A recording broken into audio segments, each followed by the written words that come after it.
सभी के मन में यह बड़ा सवाल यह है कि आखिरकार कोरोना के दहशत से मुक्ति कब मिलेगी, कोरोना की वैक्सीन कब आएगी, कब टीका लोगों को लग जाएगा, कब लोग पहले तरह की जीवन जी सकेंगे, अपने दिनचर्या को किस तरीके से कितनी जल्दी वो पहले की तरह पटरी पर ला सकेंगे। कोरोना की वैक्सीन को लेकर क्या बड़ी खुशखबरी आने वाली है। वैक्सीन को लेकर आपके मन में जो भी सवाल है, इस स्पेशल बुलेटिन में हम आपको सब दिखाएंगे, उन सवालों का जवाब देने की कोशिश करेंगे। उससे पहले बात इस वक्त की बड़ी खबर की, और बड़ी खबर यह है कि प्रधानमंत्री की बैठक हुई है जिसमें 8 राज्यों के मुख्यमंत्री, जहां पर कोरोना का कहर सबसे ज्यादा है, वो इस बैठक में मौजूद है। इस बैठक में दिल्ली के मुख्यमंत्री ने कहा है कि दिल्ली में कोरोना की तीसरी वेव आई है। बैठक में केजरीवाल ने कहा कि पॉल्यूशन से भी कोरोना बढ़ा है। पराली जलाने पर रोक की मांग की है अरविंद केजरीवाल ने। इसके साथ ही अरविंद केजरीवाल ने यह भी मांग रखी है केंद्र सरकार के सामने कि 1000 का आईसीयू बेड कर दिया जाए सफदरजंग अस्पताल में। दो तस्वीरें आपकी टेलीविजन स्क्रीन पर है। प्रधानमंत्री मोदी आज राज्यों के मुख्यमंत्रियों से मिल रहे हैं वीडियो कॉन्फ्रेंसिंग के जरिए। जो पहली बैठक हो रही है, यानी बैठक का जो पहला दौर है, वो उन 8 राज्यों के मुख्यमंत्रियों के साथ है जहां पर कोरोना का कहर सबसे ज्यादा है। इस बीच चर्चा यह भी है कि आज राज्यों के मुख्यमंत्रियों के साथ कोरोना की वैक्सीन को लेकर भी प्रधानमंत्री चर्चा कर सकते हैं। यानी वैक्सीन जैसे आ जाती है वैसे अलग अलग राज्यों में, खास तौर पर सबसे पहले जो फ्रंटलाइन वर्कर्स हैं उनको कितनी जल्दी टीका लगा दिया जाए ताकि कोरोना के खिलाफ जंग को और व्यापक और कारगर कर दिया जाए, इसको लेकर भी चर्चा होगी। कोरोना के बढ़ते कहर के बीच कोरोना वैक्सीन पर भारत के लिए अच्छी खबर है। ट्रायल में एस्ट्राजेनेका ऑक्सफोर्ड की वैक्सीन 70% तक कारगर पाई गई है, प्रभावी पाई गई है। यह वैक्सीन भारत में ही बन रही है। जल्द ही सीरम इंस्टीट्यूट इमरजेंसी लाइसेंस की प्रक्रिया शुरू कर देगा। इस साल के आखिरी तक इमरजेंसी अप्रूवल भी मिल सकता है। जनवरी तक 10 करोड़ डोज तैयार होने का दावा है। सीरम इंस्टीट्यूट के साथ एस्ट्राजेनेका की साझेदारी है। आपको यह भी बता दें, यानी जो उम्मीद जगी है कि अगले 1 महीने में हो सकता है कि सीरम इंस्टीट्यूट ये कह दे कि उसकी वैक्सीन तैयार है, इमरजेंसी लाइसेंस के लिए वो अप्रूवल के लिए वो आवेदन भी कर दे। 5 तस्वीरें आपकी टेलीविजन स्क्रीन पर है। प्रधानमंत्री मोदी की बैठक चल रही है राज्यों के मुख्यमंत्रियों के साथ। इस बीच जो बड़ी खुशखबरी आई है, एस्ट्राजेनेका यानी ऑक्सफोर्ड की जो वैक्सीन है उसको लेकर बड़ी खबर यह है कि वो अपने क्लिनिकल ट्रायल में 70% कारगर पाई गई है। यानी जो यूके और ब्राजील का जो डेटा अभी तक आया है, उस डेटा में वो 70% कारगर पाई गई है। उसके क्लिनिकल ट्रायल के पूरे रिजल्ट जारी कर दिए गए हैं। इस बीच कोरोना की तीसरी वेव परेशान कर रही है। कोरोना के मामले फिर से लगातार बढ़ रहे हैं, खासतौर पर 5 राज्यों में और कुल 8 राज्यों में। दिल्ली में बहुत ज्यादा सख्ती बरती गई है, महाराष्ट्र में, और इसके साथ ही गुजरात के शहर अहमदाबाद में भी सख्ती वहां पर बरती जा रही है।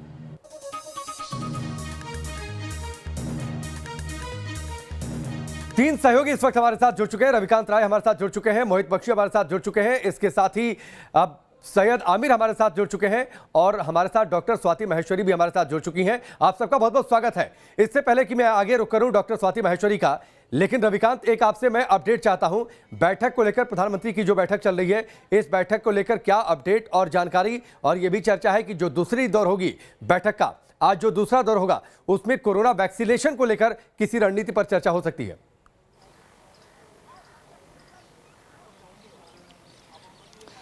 राकेश, आपके सवाल का जवाब दूं उससे पहले अपडेट ये है कि केंद्रीय गृह मंत्री अमित शाह ने इस बैठक में ये कहा है कि यूरोप और अमेरिका में कोरोना के संक्रमण के मामले बहुत तेजी से बढ़ रहे हैं, इसलिए भारत को बहुत ज़्यादा सावधान रहने की ज़रूरत है। लापरवाही बहुत भारी पड़ सकती है। जहाँ तक दूसरे दौर की बातचीत की बात है, दूसरे दौर में वैक्सीन को लेकर डिटेल चर्चा होगी और उम्मीद की जा रही है कि नए साल में भारतवासियों को ये बड़ी खुशखबरी मिलने जा रही है। उसका ट्रांसपोर्टेशन किस तरीके से किया जाएगा, स्टोरेज कैसे किया जाएगा, राज्यों से कोई पैसा नहीं लिया जाएगा। केंद्र सरकार समानता के अधिकार के तहत सभी राज्यों को वैक्सीन फ्री में देगी, लेकिन किसको वैक्सीन पहले लगेगी उसके लिए सभी राज्यों से जो फ्रंटलाइन हेल्थ वर्कर हैं उनके डेटा मंगाए गए हैं। उसके बाद दूसरी प्रायोरिटी क्या होगी, बुजुर्ग लोगों को कैसे सबसे पहले। ठीक है रविकांत, मैं आपके पास लौट कर आता हूं। सैयद आमिर और मोहित भी हमारे साथ बने हैं और साथ ही डॉक्टर स्वाति माहेश्वरी हमारे साथ बनी हुई हैं। लेकिन उससे पहले वैक्सीन को लेकर लोगों के मन में जो सवाल है, उन सवालों का संभावित जवाब क्या हो सकता है, इसके लिए हम डॉक्टर स्वाति माहेश्वरी का रुख करेंगे। लेकिन कुछ ग्राफिक्स हम सबसे पहले आपको दिखा देते हैं। उन ग्राफिक्स के जरिए उन सवाल और जवाब पर आप नजर डाल लीजिए। वैक्सीन को लेकर जो सवाल और जवाब है, पहला सवाल तो यह है कि भारत में कोरोना की वैक्सीन कब तक आ जाएगी, कब तक ये टीका आ जाएगा। इसका संभावित जवाब यह है कि अगले साल फरवरी तक बहुत ज्यादा उम्मीद ही है कि वैक्सीन आ जाए, वैक्सीनेशन उसके बाद तुरंत जल्दी शुरू हो जाए। तो वैक्सीन को लेकर एक ये बड़ा सवाल है कि आखिरकार वैक्सीन कब तक आने वाली है। इसके साथ ही जो अगला सवाल ये है कि वैक्सीन सबसे पहले किसको मिलेगी, यानी वैक्सीन जैसे आ जाती है सबसे पहले किसका टीकाकरण होगा। तो इसका जवाब यह है कि सबसे पहले कोरोना वॉरियर्स को वैक्सीन लगेगी, यानी फ्रंटलाइन पर जो वर्कर्स हैं, जो लोगों की स्वास्थ्य सेवाओं में लगे हुए हैं, उन्हें सबसे पहले टीका लगेगा ताकि वो इस जंग को और ज्यादा बेहतर तरीके से आगे लड़ सके कोरोना के खिलाफ। आम लोगों को वैक्सीन कब तक मिलेगी? फ्रंटलाइन वर्कर्स को मान लीजिए वैक्सीन लग गई तो आम लोगों को वैक्सीनेशन कब तक मिलेगी, इसका तरीका क्या होगा? तो इसका जवाब यह है कि अगले साल जून से सितंबर के बीच बहुत संभव है कि आम लोगों को वैक्सीनेशन की प्रक्रिया शुरू कर दी जाए। वैक्सीन पर कितना खर्च आएगा, यह भी एक अहम सवाल है, और तो यह है कि अभी साफ नहीं है और शायद 500 रुपए प्रति डोज हो सकता है कि वैक्सीन पर खर्चा आए, और यह भी हो सकता है कि केंद्र सरकार इसे वहन करे। सवाल यह भी है कि क्या जनता को वैक्सीन मुफ्त मिलेगी? लोग ये जानना चाहते हैं कि क्या वैक्सीन जनता को मुफ्त मिलेगी। तो जवाब यह है कि हाँ, सरकार खर्च उठाएगी। सरकार ने इसको लेकर साफ कर दिया है। सरकार को जो खर्च पड़ेगा उसका जवाब हमने पहले सवाल में दिया था। आप तक वैक्सीन कैसे पहुंचेगी, ये भी एक अहम सवाल है। तो इसका जवाब यह है कि मोबाइल ऐप के जरिए रजिस्ट्रेशन होगा और उसी के जरिए पूरी प्रोसेस को, यानी वैक्सीनेशन के प्रोसेस को कंट्रोल किया जाएगा। यानी आपको थोड़ा सा टेक्नो से भी होना पड़ेगा। वैक्सीन की कितनी डोज जरूरी होगी, यह भी एक अहम सवाल है। तो इसका जवाब यह है कि 1 महीने के अंदर 2 डोज दी जाएगी, यानी इस पूरे वैक्सीनेशन की 2 डोज होगी। वैक्सीन के बाद भी क्या कोरोना हो सकता है, ये एक बड़ा सवाल ये है। तो यह है कि लापरवाही बरतेंगे तो हो सकता है कि कोरोना हो जाए, लेकिन अभी तक जो वैक्सीन आ रही हैं उसमें बहुत ज्यादा संभावना इस बात को लेकर है कि थोड़ी सी आप सतर्कता अगर बरतेंगे तो संक्रमण का खतरा नहीं रहेगा। सवाल यह भी है कि क्या वैक्सीन आने के बाद मास्क हट जाएगा? अभी इसकी कोई जानकारी है नहीं कि मास्क के साथ आपको जीवन जीना पड़ेगा या मास्क हटाकर जीवन जीना पड़ेगा। कब तक रहेगा वैक्सीन का असर, ये भी एक आम सवाल है कि आखिरकार वैक्सीन लग जाती है तो इम्यूनिटी आपको कब तक हासिल हो जाएगी। अभी इसको लेकर भी तस्वीर साफ नहीं है। शायद 6 महीने या फिर 1.5 साल के आसपास तक का जो हो सकता है कि आपको वैक्सीन से इम्यूनिटी मिल जाए। डॉक्टर स्वाति महेश्वरी हमारे साथ जुड़ी हुई है, सीधे उनका रुख कर लेते हैं। डॉक्टर स्वाति, कुछ सवाल और जवाब हमने रखे हैं, कुछ सवाल और जवाब डॉक्टर स्वाति महेश्वरी आपने सुना होगा। उन सवालों के जवाब में पहला सवाल तो यही मेरी ओर से, और ये आम लोगों के मन में सवाल है कि एक बार वैक्सीन आ जाती है, अगर लग जाती है तो क्या ये माने कि हम पूरी तरीके से इम्यून हो जाएंगे, जैसे पहले जीवन जीते थे उसी तरीके से जीवन फिर से शुरू हो जाएगा? देखिए, अभी वैक्सीन के जो दावे हो रहे हैं उससे साफ तौर से उन्होंने बोला है कि 90% तक हमारी वैक्सीन कारगर है, और अभी आपने ऑक्सफोर्ड यूनिवर्सिटी की वैक्सीन की बात की, भी 70% तक अपनी वैक्सीन को कारगर मान रहे हैं। लेकिन कोई भी देखिए वैक्सीन 100% नहीं है। ऐसी स्थिति में हमें इस बात का पूरा ध्यान रखना होगा कि वैक्सीन लगने के बाद भी संभावनाएं रहेंगी।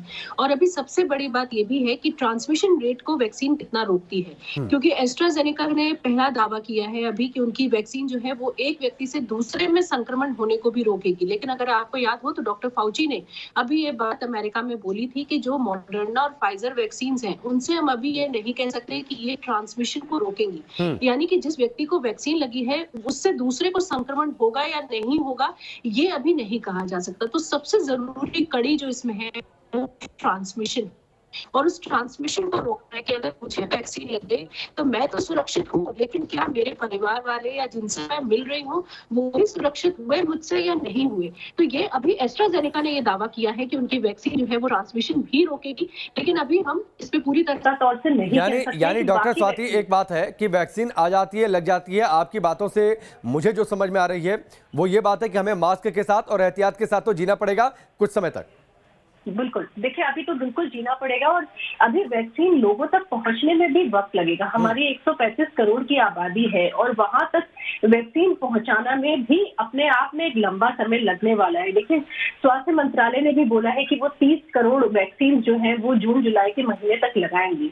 उसके बाद ही हमारी 100 करोड़ की जनता जो है वो रह जाती है, उसको भी वैक्सीन लगने की जरूरत है। और जिस तरह से आप देख रहे हैं कि ये बीमारी एक व्यक्ति से दूसरे में फैलती है, तो कुछ लोगों के वैक्सीनेशन होने से हम बीमारी को पूरी तरह नहीं रोक पाएंगे। तो हमें लगभग 70 से 80% जनता को वैक्सीन लगानी होगी एक हर्ड इम्यूनिटी को अचीव करने के लिए, या लोगों को स्वाभाविक तौर से इन्फेक्शन हो या उन्हें वैक्सीन की वजह से एंटीबॉडीज बने। और अभी एंटीबॉडीज भी कितने समय रहने वाली है इसके ऊपर एक प्रश्न चिन्ह है। जिस तरह से अभी एस्ट्राजेनेका ने बोला है कि उनकी वैक्सीन जो है 2 साल के लिए सुरक्षित करेगी, वही मॉडर्ना और फाइजर का मानना है कि अभी 6 महीने के लिए उनकी वैक्सीन सुरक्षित करेगी लोगों को। तो अभी वैक्सीन कैसे कैसे कैसे आती है। और देखिए एक वैक्सीन से पूरे देश का काम नहीं ये चलेगा। बातें अभी हैं, हमें ये 2-3 बातें वैक्सीन संशय को और चाहिए। थोड़ा सा बढ़ा रही है डॉक्टर स्वाति महेश्वरी। मैं आता हूं आपके पास, सैयद आमिर का रुख कर लेता हूं। सैयद आमिर, एस्ट्राजेनेका की हमने बातचीत कही, इस पर सबसे ज्यादा नजर है क्योंकि ये कॉस्ट इफेक्टिव भी होगी और जैसा डॉक्टर स्वाति महेश्वरी बता रही हैं कि ये हो सकता है कि ट्रांसमिशन को भी रोके, जो दावा किया जा रहा है। तो आखिरकार ये वैक्सीन कब तक आ जाएगी, कब तक लोगों को मिलने लगेगी? देखिए, मैं आपको बता दूं कि 2-3 अपडेट्स हैं हमारे पास। पहला अपडेट तो ये कि सीरम इंस्टीट्यूट ऑफ इंडिया के जो चीफ एग्जीक्यूटिव हैं अनार पूनेवाला, उन्होंने साफ तौर पे ये बात कही, जो सूत्र हमारे बता रहे हैं कि भारत को सबसे पहले ये वैक्सीन मिलेगी। और एस्ट्राजेनेका से जो ऑक्सफोर्ड से बातचीत हुई है उसके आधार पर भारत ही वो देश होगा जो सबसे पहले जो ये वैक्सीन बन के तैयार होगी सीरम की तरफ से, वो मिलने वाली है। और इसका डेडलाइन जो टाइम दिया गया है वो फरवरी तक बताया जा रहा है, यानी जनवरी से फरवरी के बीच में ये वैक्सीन बनकर के कभी भी आ सकती है। हालांकि ये भी कहा जा रहा है कि हो सकता है ट्रायल चूंकि पूरा हो चुका है और दिसंबर के एंड में भी इसकी शुरुआत हो जाए। लेकिन एक बड़ा सवाल ये भी है कि यहां से ट्रांसपोर्ट कैसे होगी वैक्सीन। ट्रांसपोर्टेशन के लिए एयरपोर्ट्स पे तैयारी की जा चुकी है, एयरपोर्ट्स बिल्कुल तैयार है। और दूसरा ये कि डाक विभाग का भी इस्तेमाल इसमें किया जाएगा, ऐसा सूत्र बता रहे हैं। मतलब जो फॉर्मूला है डिस्ट्रीब्यूशन का, कुल मिलाकर सैयद आमिर, सरकारें तैयारी कर रही है कि जिस दिन वैक्सीन आ जाए, जिस दिन उसके क्लिनिकल ट्रायल के रिजल्ट पूरी तरीके से आ जाए, अप्रूवल मिल जाए, उसके बाद कम से कम देर ना हो, लोगों को वैक्सीनेशन प्रोसेस की तुरंत जो है शुरुआत की जाए। उनको ट्रांसपोर्ट कैसे करना है, कैसे जो स्वास्थ्य कर्मियों को उसमें लगाना है कि वैक्सीनेशन प्रोसेस तेज हो जाए, उसमें कम से कम डिले ना हो। आप सभी हमारे साथ बने रहे, आपके पास हम लौट कर आते हैं। अब आपको बताते हैं कि कोरोना की वैक्सीन आएगी तो पहले किसे मिलेगी। शुरुआत में 30 करोड़ लोगों को प्राथमिकता के आधार पर वैक्सीन दी जाएगी। इसके लिए 4 चरण तैयार किए गए हैं। पहला चरण यह है, 1 करोड़ मेडिकल स्टाफ होंगे, डॉक्टर होंगे, नर्स होंगे, अन्य स्वास्थ्य कर्मी होंगे। दूसरा चरण जो होगा उसमें 2 करोड़ कोरोना वॉरियर्स होंगे, पुलिस, सैनिक, सफाई कर्मी और जरूरी सेवाओं से जुड़े लोग। तीसरा जो चरण होगा उसमें 26 करोड़ वैक्सीन 50 साल से ज्यादा उम्र के जो लोग हैं यानी सीनियर सिटीजन को प्राथमिकता दी जाएगी। चौथा चरण होगा 1 करोड़ वैक्सीन जो गंभीर मरीज होंगे उन्हें दी जाएगी, ताकि कम से कम उनके जीवन को बचाया जा सके, उन्हें जीवन के खतरे से उन्हें दूर रखा जा सके। और चलिए इस वक्त मोहित भी हमारे साथ जुड़े हुए हैं, उनका भी रुख कर लेते हैं। मोहित, दिल्ली में तीसरी वेव परेशान कर रही है। आज पीएम के साथ बैठक हो रही है, उसमें केजरीवाल ने इस बात का जिक्र भी किया और मांग भी की है कि उन्हें आईसीयू वाले बेड बढ़ाकर दिए जाए। प्रदूषण भी एक वजह गिनाया। दिल्ली में जरूरी है कि लोग सतर्कता बरतें। लापरवाही जो हाल फिलहाल में देखने को मिली है वो एक बड़ी वजह है। बिल्कुल राकेश, हमने 10 बजे के बुलेटिन में ही आपको बता दिया था कि न्यूज़ नेशन ने सबसे पहले अपने दर्शकों को बताया था कि प्रदूषण एक बड़ा सवाल होगा जो प्रधानमंत्री के सामने रखेंगे, एक बड़ी बात होगी जो इसको प्रधानमंत्री के सामने रखेंगे। और वही हुआ। अब बेड्स को लेकर भी, क्योंकि बेड्स की व्यवस्था सेंट्रल हॉस्पिटल्स में भी बढ़े। इस वक्त मैं आरएमएल खड़ा हूं, यहाँ पर बेड्स की व्यवस्था बढ़ाने, आरएमएल हो या सफदरजंग हो या उसके अलावा एम्स हो, तमाम जगह पर बेड्स बढ़ाए जाए। 1000 के करीब बेड्स बढ़ाए जाए, रिजर्व रखे जाए जब तक कोरोना की 3rd वेव नहीं चल जाती, ये बात कही गई। उसके साथ साथ स्टेटस भी बताया है कि 3rd वेव में डिक्लाइन तो आया है, लेकिन अभी वो डिक्लाइन इतना बड़ा नहीं है कि इसे ये कह दिया जाए कि 3rd वेव निकल गई है। ये तमाम चीजें मुख्यमंत्री ने रखी हैं और यही बात हमने सुबह आपको बताई थी, अपने दर्शकों को बताई थी। और अब जो रोड मैप तैयार करना है सेक्टर के साथ मिलकर, वो इस बात को लेकर है कि किसी भी तरीके की कमी जो है वो स्वास्थ्य सेवाओं में ना पड़े। इसीलिए आज जो मुख्यमंत्री हैं उन्होंने, ठीक है मोहित, मैं आपके पास लौट कर आता हूं, कोरोना वैक्सीन को लेकर बड़ी खबर जो खुशखबरी है कि 1 महीने के अंदर तस्वीर साफ हो सकती है कि आखिरकार कोरोना वैक्सीन कब तक आ रही है, किसको पहले मिलेगी, यह हमने आपको बता दिया। लेकिन एक बार फिर हम आपसे अपील कर दें, जो अभी तक बातें कही गई हैं रिसर्च के जरिए या फिर जो अनुभव के आधार पर जो बातें कही गई हैं उसमें एक तस्वीर साफ है, जब तक दवाई नहीं तब तक ढिलाई नहीं। हमारी आपसे लगातार अपील है कि जब तक आप सतर्कता बरतेंगे तब तक ही आप खुद को संक्रमण के खतरे से दूर रख पाएंगे। यानी कोरोना के कहर से बचना है तो मास्क लगाना है, हाथ धुलते रहना है, सैनिटाइज करते रहना है और सोशल डिस्टेंसिंग के नियमों का पालन करना है। कोरोना वैक्सीन का ट्रायल सफल रहा तो 1 साल के अंदर सभी भारतीयों को कोरोना का टीका लग सकता है। यह दावा council of scientific and industrial research यानी CSIR के डायरेक्टर जनरल शेखर मंडे ने किया है। उन्होंने कहा कि जब कोरोना का कम्युनिटी स्प्रेड शुरू हो चुका है तो लॉकडाउन से इस संक्रमण को नहीं रोका जा सकता। सुनिए। हमारे साथ बात करने के लिए शेखर मांडे जी हैं, डीजी है CSIR के। सर, मॉडर्ना का ट्रैक रिकॉर्ड बहुत अच्छा है, लेकिन ऑक्सफोर्ड का हमारे लिए ज़्यादा मुफीद बताई जा रही है, क्योंकि उसमें जो पार्टनर है, इंडस्ट्रियल पार्टनर, वो इंडिया के हैं और फाइज़र की तुलना में 8 गुना सस्ती है। किस तरीके से वैक्सीनेशन जो मौजूदा ऑप्शंस है उसके हिसाब से हो सकती है भारत? कि जैसे कि आपने कहा कि ऑक्सफोर्ड और एस्ट्राजेनेका की जो टीका आ रहा है, उन लोगों ने भारत में जो सीरम इंस्टीट्यूट ऑफ इंडिया उनके साथ कोलैबोरेशन करके उनके भारत में भी क्लिनिकल ट्रायल चल रहे हैं। इसलिए अगर ये वैक्सीन सक्सेसफुल होती है तो भारत में मेरे ख्याल से इसकी उपलब्धि अच्छी रहेगी। और फाइज़र और मॉडर्ना ये 2 कंपनियां हैं, इन्होंने भी अपने इंटरिम रिजल्ट जो है वो टीवी पर और अखबारों में छपवाए हैं, तो उनके रिजल्ट भी काफ़ी प्रॉमिसिंग है। और मेरे ख्याल से भारतीय कंपनियां होंगी जो चाहेंगी कि वो फाइज़र या मॉडर्ना के साथ कोलैबोरेट करके उन टीकों को भी भारत में उपलब्ध कराए। नेट सर्विस प्रोवाइडर की बात करें, इनोवेशन की बात करें, CSIR का नंबर सबसे पहले आता है भारत में। ऐसे में जो इंफ्रास्ट्रक्चर की बात आ रही है वैक्सीनेशन के लिए, उसके लिए हम कितने तैयार हैं, कितनी और मेहनत करनी होगी अगर मौजूदा ऑप्शंस की बात में? इंफ्रास्ट्रक्चर तो भारत में बहुत ही अच्छा है। जैसे कि आपको पता है कि जो यूनिवर्सल वैक्सीनाइजेशन प्रोग्राम जो है वो भारत में बहुत सक्सेसफुल रहा है। आज के तो ये बातचीत आप सुन रहे थे। सारे मेहमान हमारे साथ बने हैं। डॉक्टर स्वाति महेश्वरी के एक बार फिर से मैं रुक करता हूं। डॉक्टर स्वाति, हाल फिलहाल में हमने देखा त्योहारों का सीजन, त्योहारों के सीजन में किस तरीके से लोगों ने लापरवाही बरती है। वैक्सीन आ जाए लग जाए जिसका जिक्र हम पहले कर रहे थे, लोगों को ये समझना होगा कि अगर आप लापरवाही बरतेंगे तो कोरोना के दायरे में आप आ सकते हैं, इससे कोई अछूता रह नहीं सकता है।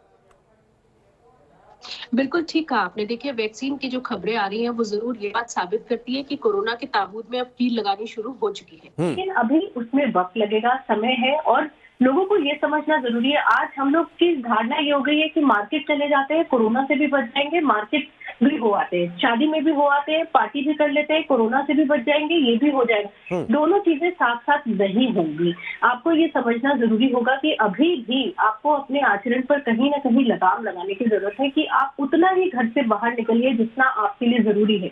आपके चैनल के द्वारा भी बार बार ये मुहिम चलाई गई है, दिखाया गया है मार्केट में कैसे भीड़ लग रही है, लोग मास्क का ध्यान नहीं रख रहे हैं, सोशल डिस्टेंसिंग का ध्यान नहीं रख रहे हैं, लोग मार्केट में पूरा परिवार जा रहा है, बच्चों को लेकर के लोग परिवार जो है मार्केट जा रहे हैं, और उनसे आप पूछे तो वो कहते हैं कि हम कहाँ छोड़ के बच्चों को आए। तो कम से कम हस्बैंड जो है एक जना घर पे रह सकता है, चाहे वाइफ शॉपिंग के लिए जाए, चाहे हस्बैंड शॉपिंग के लिए जाए, लेकिन पूरे परिवार को आप बच्चों को लेकर के जोखिम में डाल रहे हैं, ये मुझे बिल्कुल भी समझ नहीं आता। शादियों में भी अभी ये साल ऐसा है कि हमें ये समझना जरूरी है कि कहाँ हमारा जाना जरूरी है और कहाँ नहीं, और क्लोज स्पेसेस में जितना आप होंगे, जितना वेंटिलेशन उस जगह का अच्छा नहीं होगा, उतना संक्रमण बढ़ेगा। तो लोगों को अभी ठीक है। डॉक्टर स्वाति, थोड़ी सी वक्त की कमी है, बहुत बहुत शुक्रिया आपका हमसे जुड़ने के लिए। हमारे तीनों सहयोगी हमारे साथ जुड़े थे, आप सबका बहुत बहुत शुक्रिया हमसे हमारे साथ जुड़ने के लिए। तो कोरोना वैक्सीन को लेकर जो स्टेटस रिपोर्ट है वो हमने आपको बताई है। कोरोना वैक्सीन किसको पहले लगने वाली है ये भी हमने आपको बताया, लेकिन एक बार फिर हमारी आपसे अपील है, सतर्कता बरतिए, क्योंकि सतर्कता ही एकमात्र उपाय है कोरोना के खतरे से खुद को दूर रखने का।